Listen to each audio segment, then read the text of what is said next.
दिल्ली के रोहिणी इलाके में रहता था अजय मेहरा। उम्र थी करीब 32 साल। वह एक आईटी कंपनी में मिडिल लेवल मैनेजर की नौकरी करता था। उसकी ज़िंदगी बिल्कुल सीधी सादी थी। सुबह 9 बजे ऑफिस, शाम के 7 बजे घर। पत्नी सीमा और 5 साल के बेटे विवान के साथ थोड़ी हंसी मजाक और वीकेंड पर नेटफ्लिक्स। लेकिन यह कहानी तब शुरू होती है जब अजय की ज़िंदगी में एक ऐसा तूफान आया जिसे ना तो वह समझ पाया और ना ही उसका कोई हल उसे सूझा। अप्रैल 2024 की बात है। एक दिन सुबह अजय को ऑफिस से मेल आया। कंपनी के नए प्रोजेक्ट के लिए उसे 1 महीने के लिए बेंगलुरु जाना था। यह उसके लिए बड़ी बात थी क्योंकि प्रमोशन की उम्मीद भी इसी प्रोजेक्ट से जुड़ी थी। सीमा ने भी हामी भर दी। बोली, विवान को मैं संभाल लूँगी, तुम टेंशन मत लो। अजय खुश था पर दिल में थोड़ी सी बेचैनी भी थी। पहली बार वह इतने दिनों के लिए घर से दूर रहने वाला था। बेंगलुरु पहुंचते ही काम शुरू हो गया। पहला हफ्ता ठीक गुजरा, लेकिन दूसरे हफ्ते के बीच में एक रात सीमा का फ़ोन आया। उसकी आवाज़ में घबराहट थी। अजय, विवान को बुखार हो गया है, कल से 102 से नीचे नहीं उतर रहा। डॉक्टर बोल रहे हैं वायरल फीवर है, पर मुझे डर लग रहा है।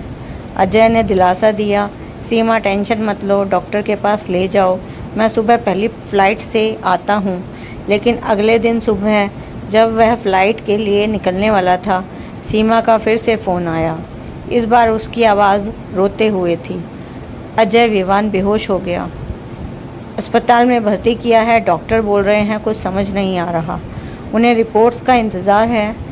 अजय का दिल धड़कने लगा। उसने तुरंत फ़्लाइट बुक की और दुआ मांगने लगा। पर मन में एक सवाल बार बार उठ रहा था, यह सब क्यों हो रहा है। दिल्ली पहुंचते ही वह सीधा अस्पताल गया। विवान आईसीयू में था। छोटा सा शरीर मशीनों से घिरा हुआ था। डॉक्टर ने बताया, इसका इन्फेक्शन बढ़ गया है, निमोनिया जैसा लग रहा है। हम दवाइयाँ दे रहे हैं पर रिस्पांस धीमा है। अगले 48 घंटे ज़रूरी हैं। अजय और सीमा के पास रोने के सिवा कोई चारा नहीं था। अजय ने सोचा, मैं इतना कुछ करता हूँ पर अपने बेटे के लिए कुछ नहीं कर पा रहा। उसी रात हॉस्पिटल के कॉरिडोर में बैठकर अजय रोता रहा। तभी उसकी नज़र एक छोटी सी मूर्ति पर पड़ी जो किसी ने वहाँ रखी थी। एक सुंदर नीले कपड़े पहने हुए युवक की मूर्ति, हाथ में बांसुरी और चेहरे पर शांत मुस्कान। उसके पास एक छोटी सी चिट्ठी पड़ी थी जिसमें लिखा था, बंसी वाले बाबा सबकी सुनते हैं, बस दिल से पुकारो। अजय को पहले कुछ समझ नहीं आया, पर उसने अपने मोबाइल में बंसी वाले बाबा सर्च किया। वहाँ लिखा था कि यह भगवान कृष्ण का रूप है जो भक्तों के संकट हरते हैं। उसने आंखें बंद की, हाथ जोड़कर दिल से कहा, बाबा मैं आपको नहीं जानता, पर अगर आप सच में हैं तो मेरे विवान को बचा लो, मैं कुछ भी करने को तैयार हूँ। उस रात पहली बार अजय को थोड़ी सी शांति मिली। अजय ने उस रात हॉस्पिटल के कॉरिडोर में बंसी वाले बाबा से पहली बार मन ही मन प्रार्थना की थी। उसका मन थोड़ा शांत हुआ, पर डर अभी भी बना हुआ था। वह सोच रहा था कि क्या सच में कोई ऐसी शक्ति है जो उसकी मदद कर सकती है, या यह सब उसकी उम्मीदों का धोखा है। सीमा पास ही एक बेंच पर बैठी थी, आंखों में आंसू लिए अपने बेटे के लिए दुआएं मांग रही थी। रात के करीब 2 बज रहे थे और हॉस्पिटल में सन्नाटा छाया हुआ था। तभी एक नर्स तेजी से आई और बोली, मेहरा जी, जल्दी आईसीयू में चलिए, डॉक्टर आपको बुला रहे हैं। अजय और सीमा का दिल जोर से धड़कने लगा। दोनों डर गए कि कहीं कोई बुरी खबर ना हो। वे दौड़ते हुए आईसीयू की तरफ गए। वहाँ डॉक्टर एक चार्ट देख रहे थे और उनके चेहरे पर हैरानी साफ झलक रही थी। डॉक्टर ने कहा, मुझे समझ नहीं आ रहा, अभी 1 घंटे पहले तक विवान का ऑक्सीजन लेवल 85 पर था और उसका बुखार 103 से नीचे नहीं आ रहा था, लेकिन अभी जो टेस्ट किया है उसमें ऑक्सीजन 95 तक पहुंच गया और बुखार भी 99 पर आ गया है। अचानक ऐसा सुधार मैंने अपने 15 साल के करियर में ऐसा कम ही देखा है। अजय और सीमा एक दूसरे को देखने लगे। सीमा ने रोते हुए कहा, अजय यह कैसे हुआ। अजय का गला रुंध गया। उसे वो छोटी सी मूर्ति और उसकी प्रार्थना याद आई। उसने मन में सोचा, क्या सच में बाबा ने मेरी सुनी? उसने डॉक्टर से पूछा, तो अब विवान ठीक हो जाएगा ना? डॉक्टर ने कहा, अभी कुछ कहना जल्दबाजी होगी, लेकिन यह एक अच्छा संकेत है। हम उसे अगले 24 घंटे निगरानी में रखेंगे। उस रात अजय सो नहीं पाया। वह बार बार उस मूर्ति की तरफ देखता और मन ही मन बाबा को धन्यवाद कहता। सुबह हुई तो विवान की हालत और बेहतर थी। बुखार पूरी तरह उतर गया था और वह होश में आकर धीरे धीरे मम्मी पापा को पुकारने लगा। सीमा की आंखों में से खुशी के आंसू झलक पड़े। अजय ने उसे गले लगाया और कहा, सीमा, मुझे लगता है किसी ने हमारी सुन ली। दोपहर को जब अजय कॉफ़ी लेने हॉस्पिटल की कैंटीन गया तो वहाँ एक बुज़ुर्ग व्यक्ति से उसकी मुलाकात हुई। वह साधारण से कपड़े पहने था, हाथ में एक माला लिए बंसी वाले बाबा जप रहा था। अजय को लगा यह कोई संयोग नहीं। उसने हिम्मत करके पूछा, अंकल जी, क्या आप बंसी वाले बाबा के बारे में जानते हैं? बुजुर्ग ने मुस्कुराते हुए कहा, बेटा, बाबा को जानने की ज़रूरत नहीं, बस उस पर भरोसा करने की ज़रूरत है। वो हर उस भक्त के पास पहुंच जाते हैं जो सच्चे दिल से उन्हें पुकारता है। क्या तुम्हें कोई परेशानी थी? अजय ने सारी बात बताई, विवान की बीमारी, उसकी प्रार्थना और रात का चमत्कार। बुजुर्ग ने कहा, यह तो बस शुरुआत है बेटा। बाबा ने तुम्हारी पुकार सुनी, पर अब तुम्हें उनका धन्यवाद करने बंसीपुर जाना होगा। वहाँ उनका मंदिर है जहाँ हर साल लोग अपनी मन्नतें लेकर जाते हैं। अजय ने पूछा, बंसीपुर कहाँ है? बुजुर्ग ने बताया, राजस्थान के सीकर ज़िले में के पास। वहाँ जाओ, बाबा के दर्शन करो और जो चमत्कार हुआ उसकी कहानी सबको सुनाओ। अजय के मन में एक नया संकल्प जागा। उसने सोचा, अगर विवान पूरी तरह ठीक हो गया तो मैं ज़रूर बंसीपुर जाऊंगा। अगले दिन विवान को आईसीयू से जनरल वार्ड में शिफ्ट कर दिया गया। डॉक्टर भी हैरान थे कि इतनी जल्दी रिकवरी कैसे हुई। अजय और सीमा अब पक्का मान चुके थे कि यह बंसी वाले बाबा का ही आशीर्वाद है। विवान की हालत में दिन ब दिन सुधार हो रहा था। हॉस्पिटल में उस रात के चमत्कार के बाद अजय और सीमा का विश्वास बंसी वाले बाबा पर पक्का हो गया था।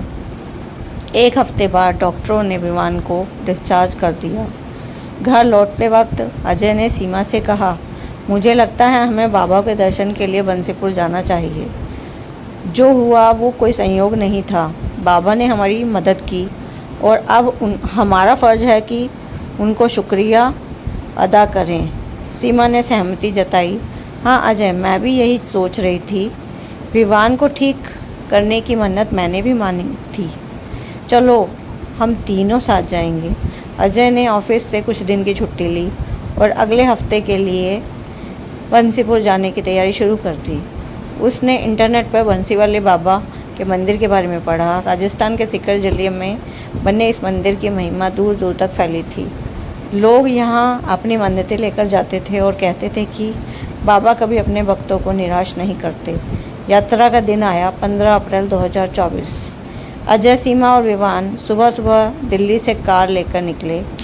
रास्ता लंबा था, करीब 300 किलोमीटर, लेकिन अजय के मन में उत्साह था। विवान भी खुश था। कार की खिड़की से बाहर देखते हुए मम्मी पापा से सवाल पूछ रहा था। पापा, बाबा कैसे दिखते होंगे? क्या वो सच में बांसुरी बजाते हैं? अजय मुस्कुराया और बोला, हाँ बेटा, वो बहुत सुंदर हैं और उनकी बांसुरी की धुन हर संकट को दूर कर देती है। दिल्ली से जयपुर तक का रास्ता तो आसान था, लेकिन जयपुर से बंसीपुर की ओर जाते वक्त सड़क संकरी हो गई। दोपहर के वक्त 2 बजे थे। धूप तेज़ थी और ट्रैफिक भी बढ़ गया था। तभी अचानक उनकी कार का टायर पंचर हो गया। आसपास कोई गैरेज ना था। मदद नज़र नहीं आ रही थी। अजय ने कार साइड में खड़ी की और सीमा से कहा, तुम विवान के साथ अंदर रहो, मैं देखता हूँ क्या कर सकते हैं। उसने स्पेयर टायर निकाला, लेकिन टूल्स में जैक टूटा हुआ था। अब वह परेशान हो गया। नज़दीक कोई गांव भी नहीं था और फ़ोन का नेटवर्क भी कमज़ोर था। अजय ने आसमान की तरफ देखा और मन में कहा, बाबा, आपने विवान को बचाया, अब हमें अपने दरबार तक पहुंचने में मदद करो। तभी दूर से एक मोटरसाइकिल की आवाज़ सुनाई दी। एक युवक, उम्र करीब 25-26 साल, काले कुर्ते पजामे में उनके पास रुका। उसने पूछा, भैया कोई दिक्कत है क्या? अजय ने सारी बात बताई। युवक मुस्कुराया और बोला, चिंता मत करो, मेरे पास टूल्स हैं, मैं अभी मदद करता हूँ। उसने अपनी बाइक से छोटा सा बैग निकाला और चंद मिनटों में टायर बदल दिया। अजय ने उसका शुक्रिया अदा किया और पूछा, भाई आपका नाम क्या है और आप यहाँ कैसे आ गए? युवक ने कहा, मेरा नाम मोहन है, मैं बंसीपुर जा रहा था, आपकी रुकी हुई गाड़ी देखी तो सोचा आपको मदद चाहिए। यह सुनकर अजय और सीमा चौंक गए। अजय ने कहा, मोहन और आप बंसीपुर जा रहे हैं, क्या यह संयोग है? मोहन हंसा और बोला, भैया बाबा के दरबार में संयोग नहीं, उनके संकेत होते हैं। आप लोग आगे बढ़ो, मंदिर अब ज़्यादा दूर नहीं। अजय ने उसे कुछ पैसे देने की कोशिश की, लेकिन मोहन ने मना कर दिया और कहा, बाबा का आशीर्वाद ही काफ़ी है। यह जय श्री बंसी वाले बाबा कहकर वह अपनी बाइक पर सवार हुआ और चला गया। सीमा ने अजय से कहा, अजय मुझे लगता है बाबा ने फिर हमारी सुन ली। अजय ने हामी भरी और सोचा, यह मोहन कोई आम इंसान नहीं था। शाम 5 बजे वे बंसीपुर पहुंच गए। मंदिर के बाहर भक्तों की भीड़ थी, जयकारों की आवाज़ गूंज रही थी, जय श्री बंसी वाले बाबा की जय। अजय ने विवान को गोद में उठाया, सीमा के साथ मंदिर की सीढ़ियाँ चढ़ी और बाबा के दर्शन किए। नीले वस्त्रों में सजा उनका रूप देखकर अजय की आंखें भर आई। उसने विवान को गोद से नीचे उतारा और सीमा के साथ बाबा के सामने हाथ जोड़कर खड़ा हो गया। अजय ने मन से कहा, बाबा आपने मेरे बेटे की जान बचाई, रास्ते में हमारी मदद की, आज मैं यहाँ आपके सामने हूँ, बस आपका शुक्रिया अदा करने और आशीर्वाद मांगने आया हूँ। सीमा ने भी आंखें बंद की और मन्नत मांगी, बाबा मेरे परिवार को हमेशा अपनी कृपा में रखना।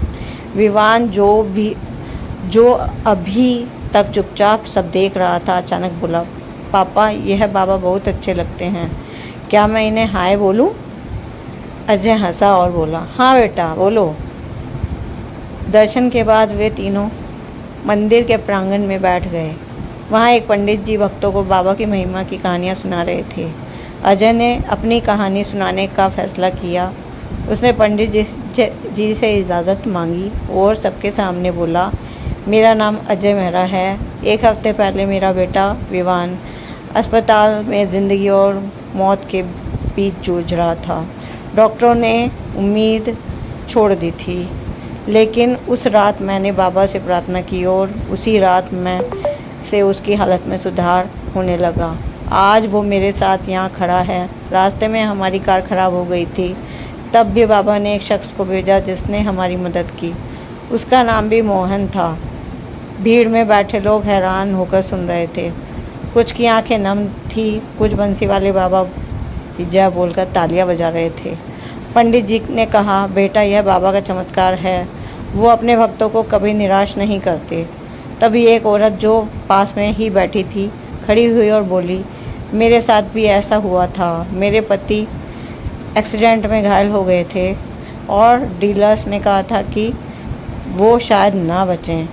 मैंने बाबा से मन्नत मांगी और वह ठीक हो गए। आज वह घर पर हैं। अजय को लगा कि मंदिर सच में चमत्कार का केंद्र है, लेकिन असली चमत्कार अभी बाकी था। दर्शन के बाद वे लोग प्रसाद लेने गए। वहाँ एक छोटी सी दुकान थी जहाँ एक बूढ़ी प्रसाद बांट रही थी। उसने अजय को देखते हुए कहा, बेटा तुम दिल्ली से आए हो ना, तुम्हारा नाम?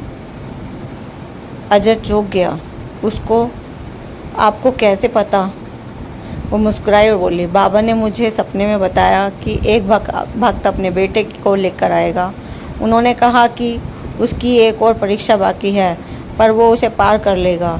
अजय और सीमा एक दूसरे को देखने लगे। अजय ने पूछा, कैसी परीक्षा? महिला ने कहा, बाबा सब संभाल लेंगे, तुम बस विश्वास रखो। उसने एक छोटा सा लॉकेट निकाला जिसमें बाबा की तस्वीर थी और अजय को दे दिया। इसे अपने पास रखना, उसने कहा और फिर भीड़ में वहीं गायब हो गई। रात को वे लोग बंसीपुर की एक धर्मशाला में रुके। सोने से पहले अजय को वो लॉकेट अपने गले में पहनने रहा। आधी रात के समय उसे सपना आया। सपने में नीले वस्त्रों में एक सुंदर युवक खड़ा था, हाथ में बांसुरी लिए। उसने कहा, अजय, मैं तेरे साथ हूँ, मैं तेरी रक्षा करूँगा। अजय की नींद खुली तो उसका दिल तेजी से धड़क रहा था। उसने सीमा को जगाया और सारी बात बताई। सीमा बोली, अजय, यह बाबा का संकेत है, कुछ बड़ा होने वाला है। अगले दिन सुबह वे दिल्ली के लिए निकले। रास्ते में जयपुर के पास उनकी कार के सामने अचानक एक ट्रक आ गया। ड्राइवर ने ब्रेक लगाई लेकिन टक्कर तक लग रही थी। अजय ने आंखें बंद की और जय श्री बंसी वाले बाबा कहा। तभी एक जोरदार आवाज़ हुई, लेकिन अब उन्होंने आंखें खोली तो देखा कि उनकी कार सड़क के किनारे खड़ी थी और ट्रक आगे निकल गया। कोई नुकसान नहीं हुआ। सीमा और विवान भी सुरक्षित थे। पास ही एक राहगीर ने कहा, भैया, आपकी कार अचानक साइड में मुड़ गई, वरना बड़ा हादसा हो सकता था। अजय का हाथ उसके लॉकेट पर गया। उसकी आंखों से आंसू छलक पड़े। उसने कहा, सीमा, बाबा ने हमें बचा लिया। ट्रक हादसे से बचने के बाद अजय, सीमा और विवान सकुशल दिल्ली लौट आए। रास्ते में उन्होंने कुछ नहीं बोला, लेकिन तीनों के मन में एक ही बात गूंज रही थी, बंसी वाले बाबा ने उनकी जान बचाई। घर पहुंचते ही अजय ने सबसे पहले कमरे में एक छोटी सी पूजा की जगह बनाई। उसने वह लॉकेट जो बूढ़ी दादी ने दिया था वह रखा और बाबा की एक छोटी सी मूर्ति लाकर स्थापित की। उसने सीमा से कहा, अब से हर दिन मैं बाबा का नाम लूँगा। जो कुछ भी हुआ वो कोई संयोग नहीं था, बाबा हमारे साथ हैं। सीमा ने हामी भरी और बोली, अजय, हमें दूसरों को भी बताना चाहिए। कितने लोग होंगे जो मुसीबत में हैं और बाबा के बारे में नहीं जानते। अजय को यह बात पसंद आई। उसने सोचा कि अब उसकी ज़िंदगी का मकसद सिर्फ नौकरी और परिवार तक सीमित नहीं रहना चाहिए। बाबा ने उसे दोबारा ज़िंदगी दी है और अब उसका फ़र्ज था कि वो उनकी महिमा को फैलाए। अगले दिन अजय ऑफिस गया। वहाँ उसने दोस्त रोहित को अपनी सारी कहानी सुनाई, विवान की बीमारी से लेकर बंसीपुर की यात्रा और ट्रक हादसे तक। रोहित, जो आमतौर पर ऐसी बातों पर हंसता था, इस बार चुपचाप सुनता रहा। आखिर में उसने कहा, अजय, मुझे यकीन नहीं होता, लेकिन तेरी बातों में कुछ तो सच है। मेरी माँ को डायबिटीज़ है और पिछले महीने से उनकी हालत ख़राब है। क्या मुझे बाबा से प्रार्थना करनी चाहिए? अजय ने कहा, हाँ रोहित, बस सच्चे दिल से पुकारो और अगर हो सके तो बंसीपुर जाकर दर्शन करो। रोहित ने उस रात अपनी माँ के लिए प्रार्थना की। एक हफ्ते बाद उसने अजय को फ़ोन किया और खुशी से चिल्लाते हुए कहा, यार, माँ की शुगर लेवल एकदम कंट्रोल में आ गया है। डॉक्टर भी हैरान है। मैं अगले महीने बंसीपुर जा रहा हूँ। अजय को लगा कि बाबा की कृपा अब दूसरों तक भी पहुँच रही है। उसने एक छोटा सा व्हाट्सएप ग्रुप बनाया, नाम रखा बंसी भक्त मंडल। उसमें अपने दोस्तों, रिश्तेदारों और कुछ ऑफिस के लोगों को जोड़ा। उसने अपनी कहानी लिखकर ग्रुप में डाली और कहा, बंसी वाले बाबा हर संकट में साथ देता है। अगर आप भी अपनी परेशानी बताना चाहते हैं और उनकी भक्ति में शामिल होना चाहें तो यहाँ लिखें। देखते ही देखते ग्रुप में 50 लोग जुड़ गए। कोई अपनी बीमारी की बात लिखता, कोई नौकरी की दिक्कत बताता। अजय सबको एक ही जवाब देता, बाबा से प्रार्थना करो और हो सके तो बंसीपुर जाओ। 1 महीने बाद अजय ने अपने मोहल्ले में एक छोटा सा भजन संध्या का आयोजन किया। उसमें एक लोकल भजन मंडली को बुलाया और बाबा के भजनों की महफिल सजाई। करीब 200 लोग आए। अजय ने माइक पर अपनी पूरी कहानी सुनाई। उसने कहा, मैं पहले बाबा को नहीं जानता था, लेकिन जब मैंने उनसे मदद मांगी उन्होंने मुझे नहीं छोड़ा। आज मैं यहाँ इसलिए हूँ ताकि आप सब भी उनकी शक्ति को जानें। लोगों ने तालियां बजाई और कईयों ने कहा कि मैं भी बंसीपुर जाऊँगा। उसी रात एक अनजान नंबर से अजय को फ़ोन आया। एक बूढ़ी आवाज़ बोली, बेटा, मैं वही हूँ जिसने तुझे मंदिर में लॉकेट दिया था। बाबा ने तेरे लिए एक काम चुना है। तू उनकी भक्ति को घर घर पहुँचा। अजय ने पूछा, आप कौन हैं? आपका नाम क्या है? लेकिन दूसरी तरफ से जवाब नहीं आया। फ़ोन कट गया। अजय को यकीन हो गया कि यह बाबा का ही संदेश था। अगले दिन उसने ऑफिस से छुट्टी ली और अपने परिवार के साथ फिर से बंसीपुर जाने की योजना बनाई। इस बार वह अपने ग्रुप के साथ कुछ लोगों को भी साथ ले गया। मंदिर पहुंचकर उसने बाबा से प्रार्थना की, बाबा मुझे शक्ति दो कि मैं आपकी भक्ति को दुनिया तक पहुंचाऊं। दर्शन के बाद जब वो बाहर निकला तो एक पुजारी ने उसे रोका और कहा, बेटा बाबा ने तेरे लिए कुछ भेजा है। उसने एक छोटा सा झोला दिया जिसमें बाबा की मूर्तियाँ, लॉकेट और भक्ति की किताबें थी। पुजारी बोला, इसे अपने साथ ले जाओ और जो तुझे पुकारे उसे बांट देना। अजय की आंखें भर आई। उसने सोचा, बाबा अब मैं आपका दास हूँ। बंसी भक्त मंडल अब सिर्फ एक व्हाट्सएप ग्रुप नहीं रहा था, कुछ ही महीनों में यह एक बड़ा समूह बन गया था। लोग अपने आसपास के दोस्तों रिश्तेदारों को जोड़ रहे थे। अजय हर महीने अपने मोहल्ले में भजन संध्या कराता और हर महीने बंसीपुर की यात्रा का आयोजन करता। जो लोग उसके साथ गए थे वो भी अपनी अपनी कहानियाँ लेकर लौटे। किसी की नौकरी लगी, किसी का बीमार बच्चा ठीक हुआ।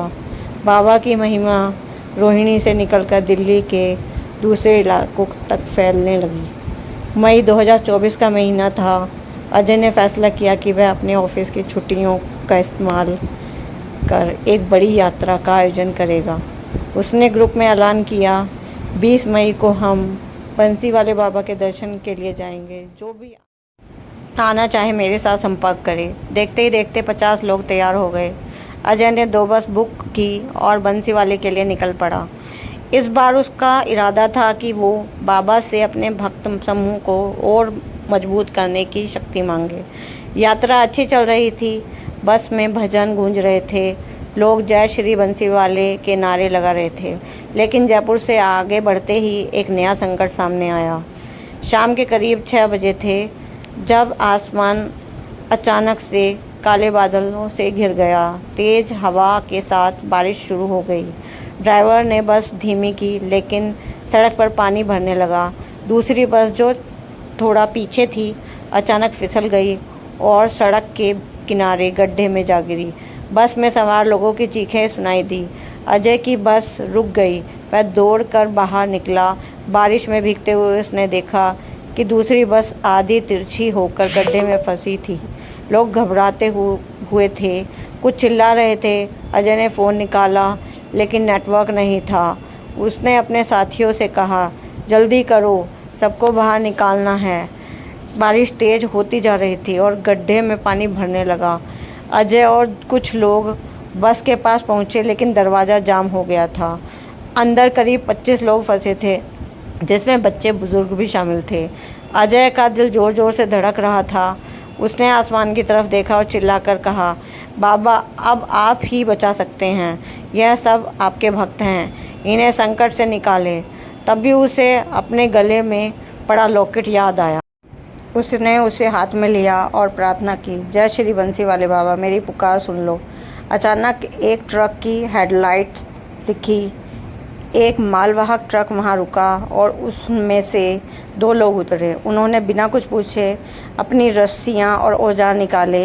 एक ने कहा, भैया हम पास के गांव से हैं, यहाँ से गुजर रहे थे, सोचा मदद कर दें। उन्होंने ट्रक की रस्सी बस में बांधी और उसे खींचकर गड्ढे से बाहर निकाला।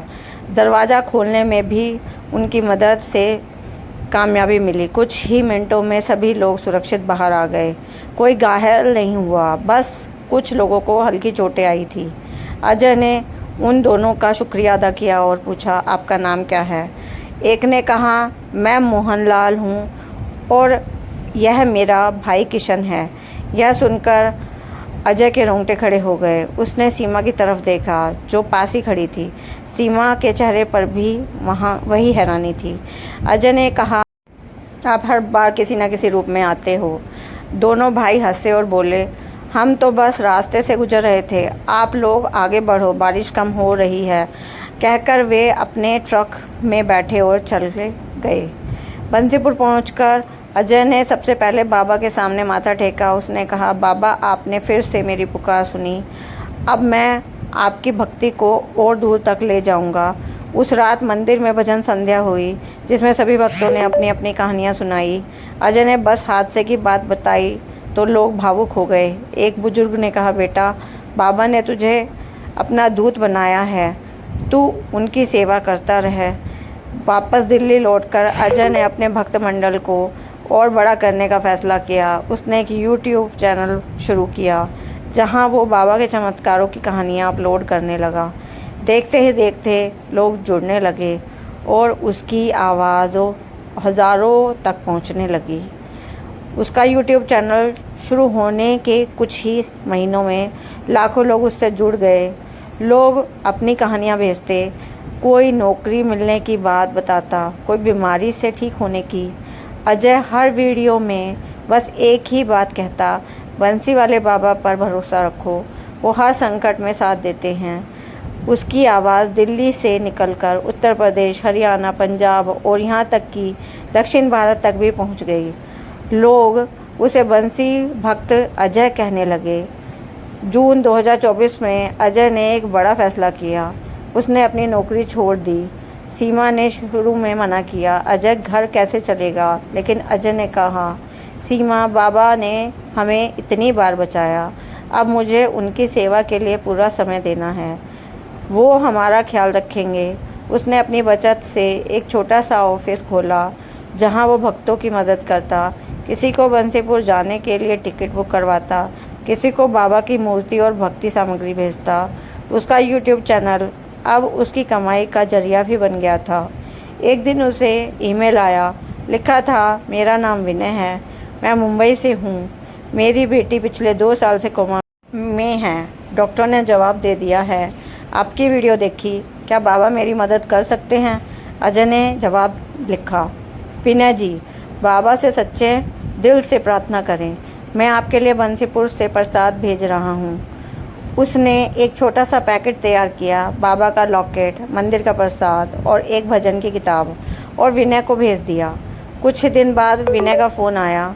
उसकी आवाज़ कांप रही थी, अजय जी, आपका पैकेट मिलने के अगले दिन मेरी बेटी ने आंखें खोल दी, डॉक्टर हैरान हैं, वो धीरे धीरे ठीक हो रही है, मैं अगले हफ्ते बंसीपुर आ रहा हूँ। अजय की आंखों में आंसू आ गए। उसने सोचा, बाबा, आपकी कृपा की कोई सीमा नहीं। उसी साल दिसंबर में अजय ने अपने भक्त मंडल के साथ एक विशाल यात्रा का आयोजन किया। देश भर से 500 लोग बंसीपुर पहुँचे। मंदिर को फूलों से सजाया गया। भजन मंडलियाँ दिन रात गाती रही। अजय ने बाबा के सामने एक मन्नत मांगी, बाबा, मेरी ज़िंदगी अब आपकी है, मुझे बस इतनी शक्ति दो कि मैं आपकी भक्ति को हर कोने तक पहुंचाऊं। उस रात उसे फिर से सपना आया। नीले वस्त्रों में वही सुंदर युवक खड़ा था जिसे उसने पहले देखा था। उसने कहा, बाबा, तूने मेरा नाम रोशन किया, अब एक आखिरी चमत्कार देख। सुबह जब अजय मंदिर के दर्शन के लिए गया तो एक पुजारी ने उसे बुलाया और कहा, बाबा ने तुम्हारे लिए कुछ भेजा है। उसने एक छोटा सा डिब्बा दिया। खोलकर देखा तो उसमें एक सोने का लॉकेट था जिस पर जय श्री बंसी वाले बाबा लिखा था। पुजारी बोला, यह मंदिर के गर्भ से मिला है और यह तुम्हारे लिए रखा था। अजय समझ गया कि यह सब बाबा का आशीर्वाद है। उसने यह लॉकेट पहना और अपने भक्तों के सामने कहा, यह मेरी ज़िंदगी का सबसे बड़ा इनाम है। बाबा ने मुझे अपना दूत बनाया।